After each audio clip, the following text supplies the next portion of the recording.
David Hudson is from Australia, is going to come up and talk to us about it and demonstrate it.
Nanjikaling, Nanjikaling what person minya work my burro mama minya working my G'day, hello.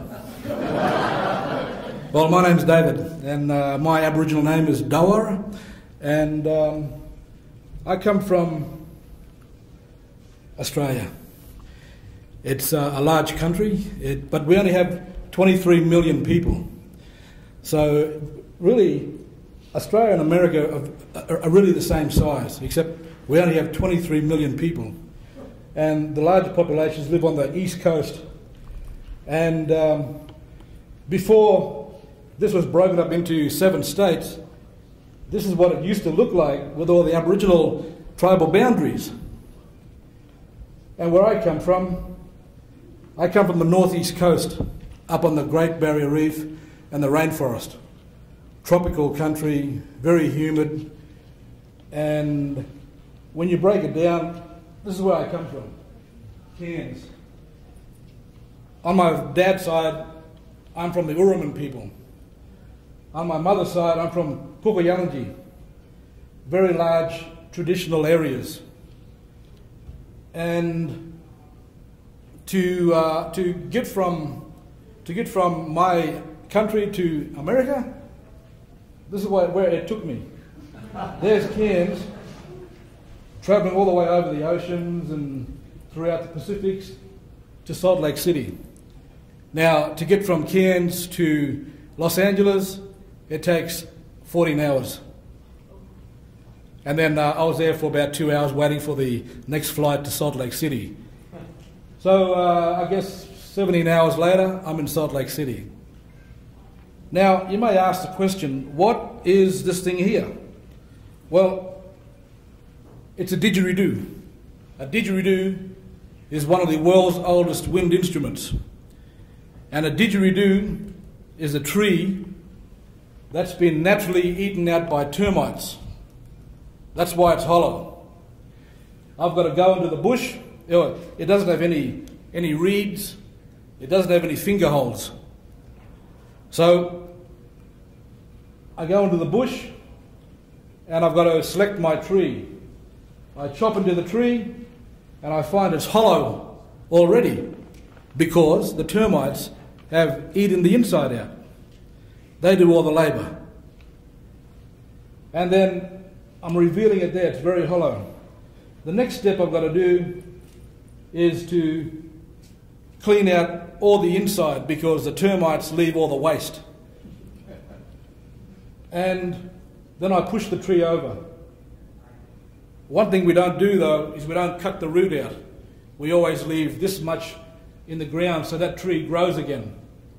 It only takes 6 months for termites to eat the inside of a tree out. Not very long at all. And next step I've got to do is strip the bark. I pull all the bark off it and then I scrape it to shape it.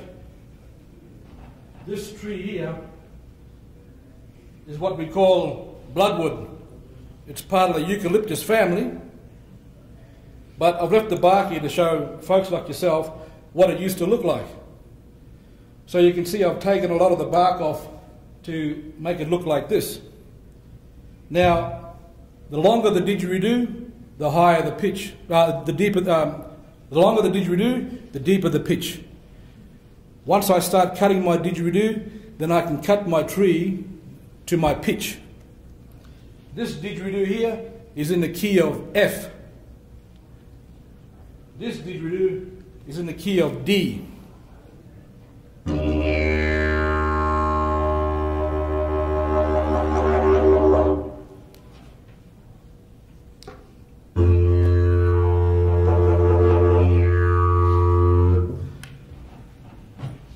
Now, then I get a long stick, and I've got to make sure that I've gotten all the waste out of the didgeridoo. I can stick my hose down the inside and really start cleaning it out properly. And then, if the mouthpiece is too big, then I'll get some natural beeswax. And these are tiny little black bees, they're stingless. And it produces a black wax that I now roll. Very different to European wax. And this is the wax, it's also bush tucker, bush foods. And you eat the honey, very rich. But it leaves this gum here. And then I apply it to my mouth top to suit my mouth. Everybody has different mouthpieces. You can play, some didgeridoos you can play both ends. I guess to play this end, you've got to have lips like Mick Jagger. It's too big. And then you can either leave it raw, you can leave it plain like this, or you can decorate it. I'm an artist, so I paint my own didgeridoos. And I have handprints. Handprints signify good luck to ward the bad spirits away. This is a mimi spirit, a burning, and that's the bottom of that didgeridoo there. Now, how do you play a didgeridoo? Well, there's 4 important secrets. 1, you've got to blow softly.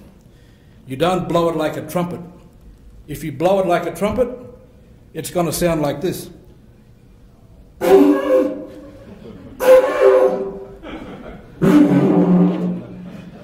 So don't do that. Do the opposite, as if you're playing a trombone or a tuba.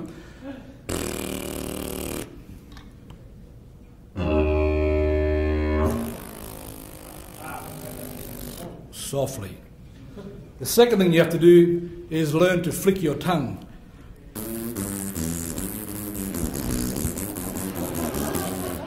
So you go.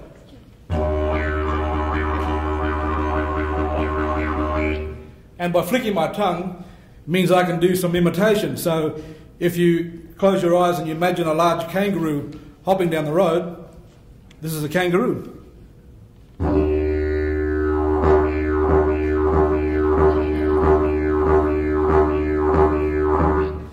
That's just my tongue. People always ask me, Dave, why do you call this thing the didgeridoo? Well, the didgeridoo, listen to the sound.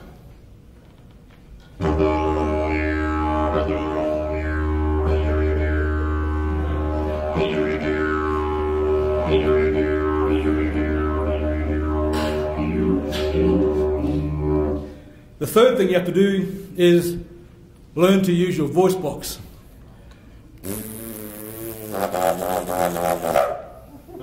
So use your voice box, vibrate your lips. So if I was going to teach you to do a dingo, that's the Australian wild dog. Dingoes don't bark, they howl. I would teach you to do 6 short calls and 1 long one.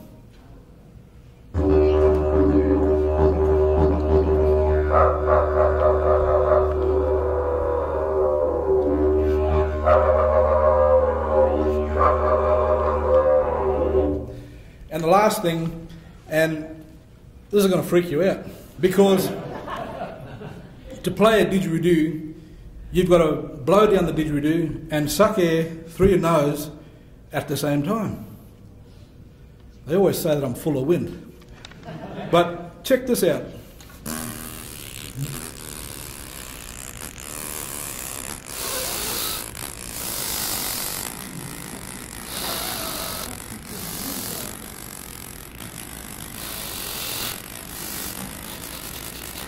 So by doing this, I can play for as long as I want to.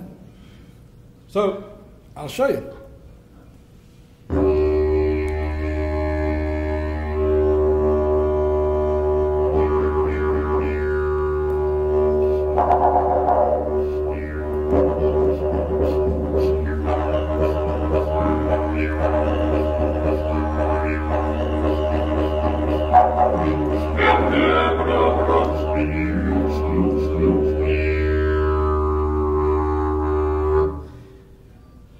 And you can do many sounds. A kookaburra is a laughing jackass. Australians always laugh because in the Tarzan movies you always hear a kookaburra. Kookaburras come from Australia.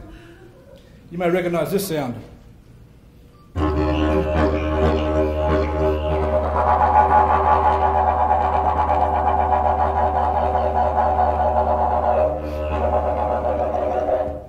Kangaroo.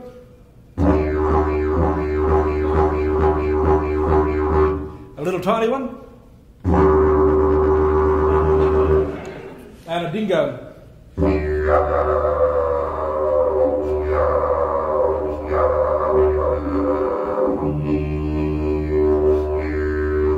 What I might do now is just, I'll place the didgeridoo on your shoulder so you hear it close.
So I want to thank you very much, and Mike, fantastic. I met you in China, and realistically, folks, wood is good. Thank you.